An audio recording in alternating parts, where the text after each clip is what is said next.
প্রিয় দর্শক মন্ডলী, আসসালামু আলাইকুম। তো আপনাদের আমি ছোট্ট একটা মেসেজ দিতে চাচ্ছি, তবে এটা বিশেষ করে আমার হোম ডিস্ট্রিক্ট কুড়িগ্রাম জেলার যারা আমার শুভাকাঙ্ক্ষী রয়েছেন তাদের উদ্দেশ্যে।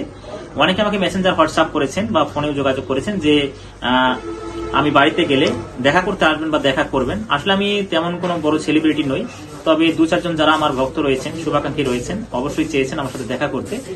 তো এখানে আমি একটা কথা বলবো, যারা দেখা করতে চেয়েছেন তাদের উদ্দেশ্যে বলছি, আমি আগামীকাল মূলত গাড়িতে চড়বো, অর্থাৎ আমি 4 তারিখে বাড়িতে থাকবো কুড়িগ্রামে। তা যারা দেখা করতে আসবেন অবশ্যই আমি স্ক্রিনে একটা নাম্বার দিয়ে রাখবো, আপনারা যোগাযোগ করে আসবেন। আর চাইলে আপনারা মেসেঞ্জারও যোগাযোগ করে আসতে পারেন। তবে অহেতুক আপনারা ইচ্ছাকৃত কেউ আমার সাথে দেখা করতে আসবেন না, কারণ হয়তোবা দেখা না হলে আপনি যেমন কষ্ট পাবেন তার থেকে কষ্ট আমি বেশি পাবো। কারণ যখন আপনার সাথে আমার দেখা হবে, কথা হবে, ভালো লাগাটা কাজ করবে এবং ভালোবাসা বিনিময় হবে, সম্মান শ্রদ্ধা বিনিময় হবে।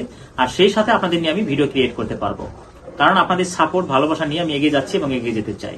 সো আপনারা কেউ আমার বাড়িতে যাওয়ার কথা শুনে অহেতুক যোগাযোগ না করে দেখা করতে আসবেন, এটা আমার রিকোয়েস্ট থাকবে। কারণ আমার সাথে যদি দেখা না হয়, সেটা আপনাদের খারাপ যতটা লাগবে তার থেকে আমার বেশি খারাপ লাগবে।